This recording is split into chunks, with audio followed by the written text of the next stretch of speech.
What's up, fishing fanatics? Super excited today to share something with you guys. We've got some really big news, but before we do this, I want to look the part.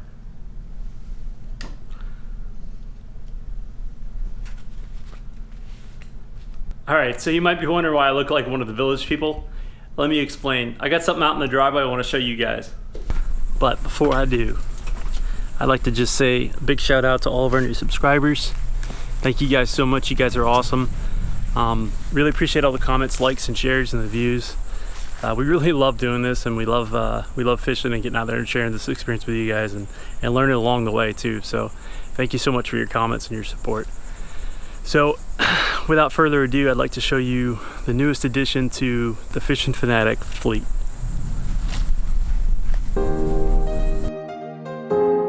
This is a dual console. This is a 22-foot boat.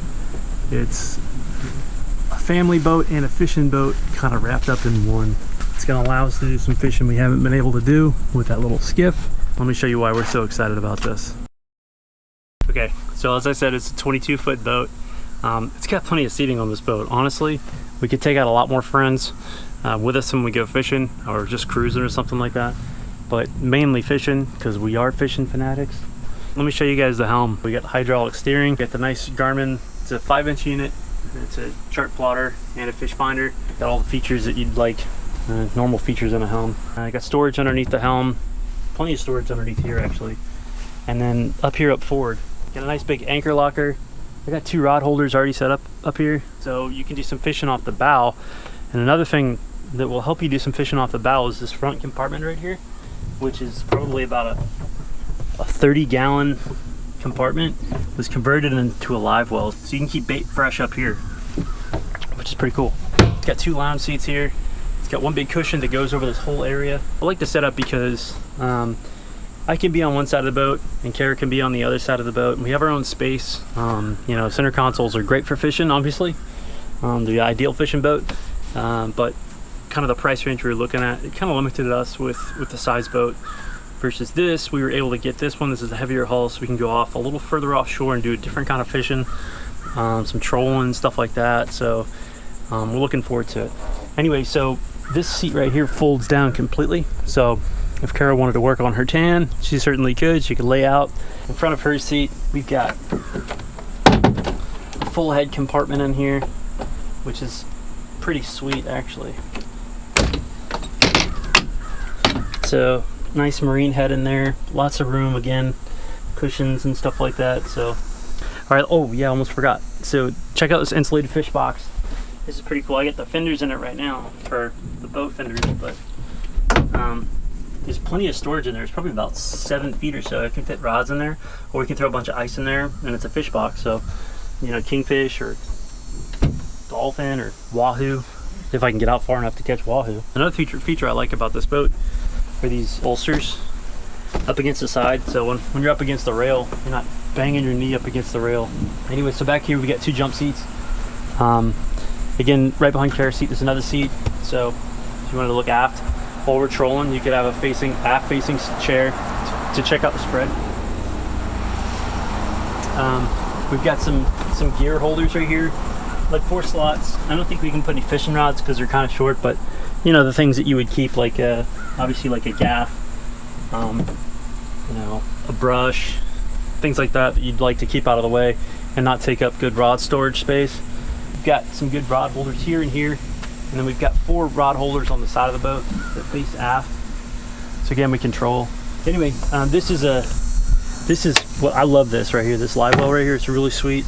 It's painted blue, it's rounded, and it's deep, and it's exactly what you want. You want something that is rounded, so your bait's not getting, you know, beat up.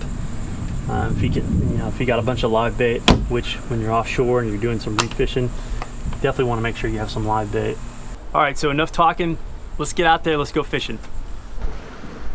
All right, so we tried getting offshore this morning. It was a little rough, so we decided to post up here in the jetties. And we're already marking a lot of fish on the finder, and it looks like there's some bait schools up against the rocks, so we're gonna pitch some live shrimp and see if we can get on them. So if you've been keeping up with our videos, you recall in the last video I got skunked. So I guess that means I gotta wear the skunk hat today.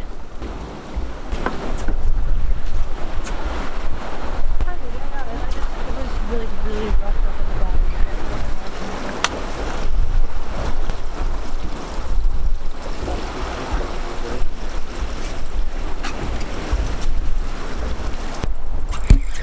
Stand's hooked up.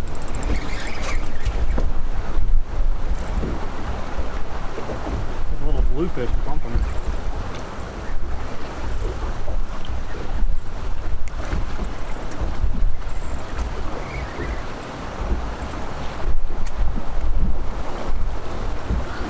What is it? Little lizard fish, or ribbon fish. That's freaking nuts. Look at this thing. Hey, he just bit me. Jerk.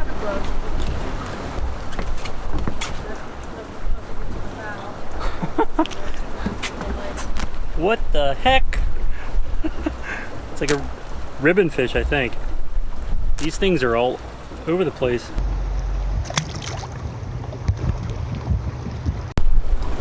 Got one? Yes. Nice.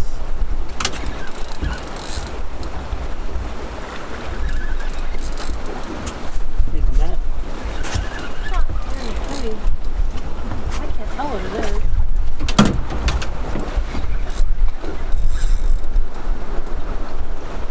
Oh my goodness. Nice big old oyster turd. There's a big toad.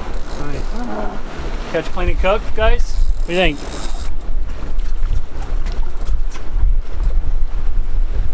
Man, oh man, look at this thing. Yep. Nice one there. Look at this one. That's a big toad.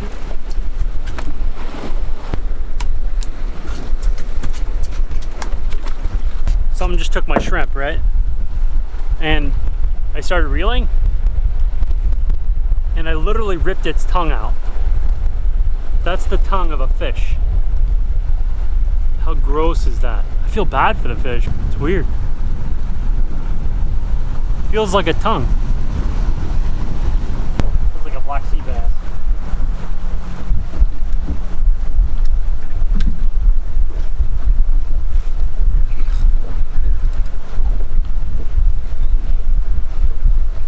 What do you know?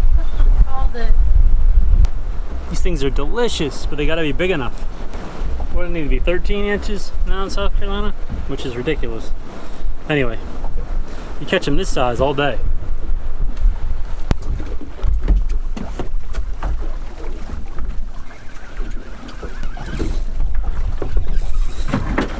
Oh, we got a fish. Yeah, we got something. Here.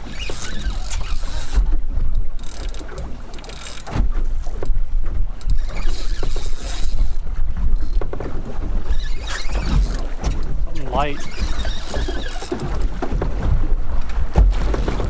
Like a dead weight.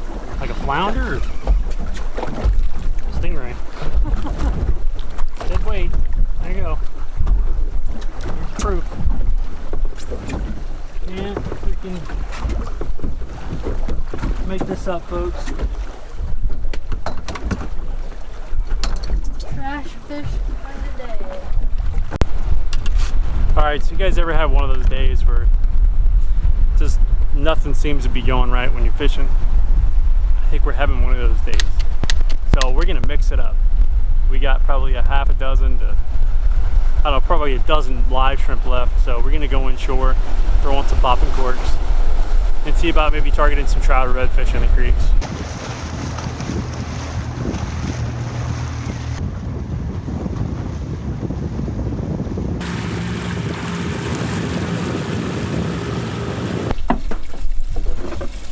You should see how much the water clarity has changed. Right?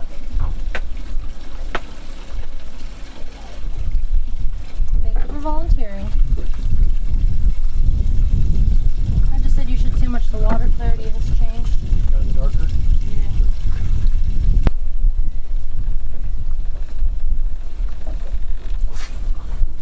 Oh, that's not what I wanted to do, but whatever.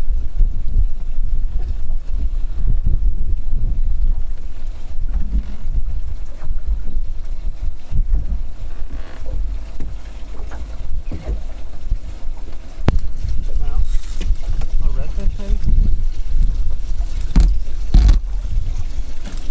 probably. Oh man. Stingray. I hate stingrays.